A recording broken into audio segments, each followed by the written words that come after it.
going on, Jeromes? So, as we always say, you want us on that wall. You need us on that wall as being sort of the buffer with the media. We're pointing out malfeasance, pointing out where the national media jabroni haircuts, and also the local Smokies. Although, I will say the Vikings, I feel like as a team, probably have one of the best collections of local beat writers. So, respect.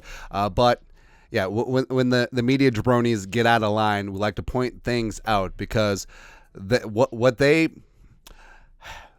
spew out of their hate-filled orifices does sway public opinion, and that at the end of the day does matter. But of course, long story longer, when they're correct, we have to give them some props. Got to give some flowers. So Bert Breer, who used to be on like NFL Network and stuff back in the day, now at Sports Illustrated. Also, I love this report outside of Winter Park.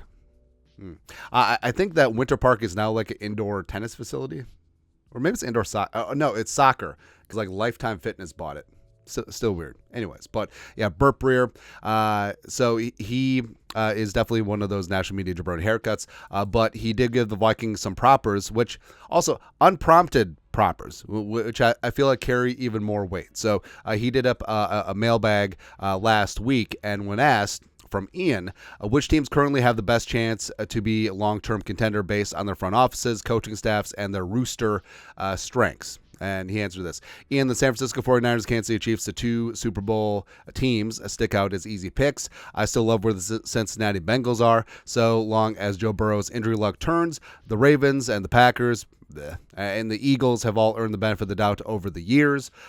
Mainly due to, Jim, mainly due to Harbaugh in Baltimore. Green Bay, I don't know. And then, of course, Howard with the Eagles. Jim Harbaugh's track record and Justin Herbert's talent would earn the Los Angeles Chargers a spot on that list. The Houston Texans are there for me, too, given the acumen of C.J. Stroud, D'Amico Ryans, and Nick Caserio. And if you want one curveball, I really like how the Minnesota Vikings are positioned moving forward. Woo! So you love to see that. So you notice who he didn't say. Now, it would have been easy to say the Detroit Lions with Holmes and Dan Campbell and the Rooster, but he didn't, because I think that he understands that roster, once guys start to get paid, some of the other guys start to go away. Maybe there's some petty jealousies cropping up in that locker room. It happens. Like maybe last year was the Lions a lightning in the bottle season. That was supposed to be their 85 Bears season, their 2000 Ravens season, their 2002 Bucks season, but it wasn't. It wasn't. Also, you could have said the Bears. I mean, you got Caleb Williams. You got Ryan Poles, who's supposed to be this wunderkind in terms of a GM. You got Rome Odunze. Isn't that where they're supposed to be? But nah. Now for the Vikings, so 6 things you need to win. Outside of a solid GM, which is a given. But number 1, quarterback. And the Vikings, I mean, you could say there's a lot of question marks, certainly, about the Darnold, J.J. McCarthy situation, but the Vikings, they shoved their chips in, and now we're seeing how the hand is going to play out. You have a leader as a head coach. Got that in Kevin O'Connell. Innovative play call. You have that in Kevin O'Connell. Playmakers. It's probably the easiest one that the Vikings have here with Jefferson, Addison, Hockenson when he gets back, etc. Protection. If Darisaw can stay healthy, if Brian O'Neill can stay healthy, if that interior offensive line can get its ish together, the Vikings have the makings of one of the best O-lines in the game. Still TBD, but hopefully the makings. And also an attacking, aggressive defense. Now, these 6 things in concert, you can win a Super Bowl. Like this basically describes the 2006 Colts with Peyton Manning, Tony Dungy, Mathis and Freeney on defense. This is it. Like you can win a Super Bowl with this mixture, and the Vikings, by hook or by crook, have the majority of these things checked off. Right now, a lot, you could say, quarterback incomplete, protection incomplete, but the rest of them, they're good to go, right? Because I mean, the Vikings, first off, they have a hat model as a head coach, which is fantastic, and he gets along with Kwesi Adofo-Mensah, the general manager, who did great things this offseason. And well, it was an offseason where Kwesi needed to hit home runs. and he may have crushed one. Like, he went all Royce Lewis on the bit.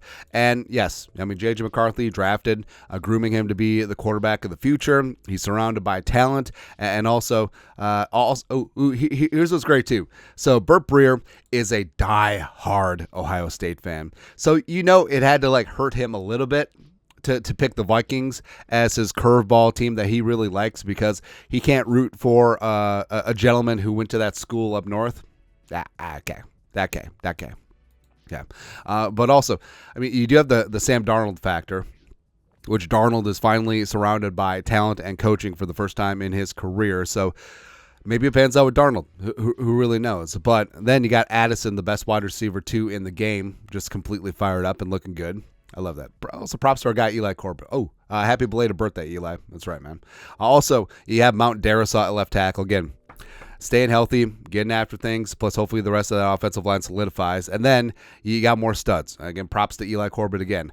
You have Ivan Pace Jr., who is one of the more electric off-ball linebackers in the game and rising.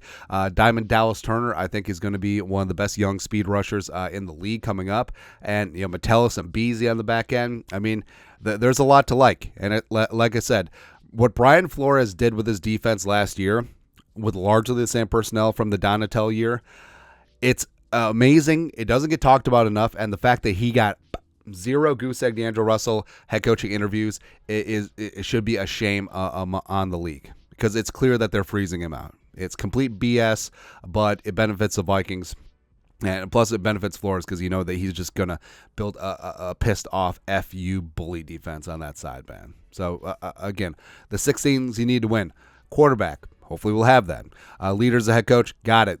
Innovative offense player caller, got it. Playmakers, got it. Protection, working on it. Attacking aggressive D, we got that D. How about that D, baby? That's right. So, I mean, the Vikings are sutured up and good to go. And so, I mean, Bert Breer, like, he's not a dummy, right? And like we said, the Ohio State tax has to factor in. So he's saying nice things about dudes from Michigan. That's right. So honestly, like, I understand, some Vikings fans want to be negative about things, except you got to see the potential. And this is not putting lipstick on a pig. Like, the Vikings and Kwesi and Kevin O'Connell have done a phenomenal job in this competitive rebuild, and now in year 3 are emerging with one of the best young, fun teams in the league. And they have youth and potential, or studs, at all the key spots, and are rising and have cap space for next year and beyond. So, I mean, the future is extremely, extremely bright here in the North Star State, North Star shining, all that stuff, and glad that some jabronis are recognizing. But your thoughts are thoughts. Bert Breer, Sports Illustrated, likes the Vikings' future. Let us know your thoughts on our thoughts and his thoughts in the comment section below. Subscribe for daily Vikings takes. Want to support the work? Put a little something in the Venmo. But till next time, Skol, production value.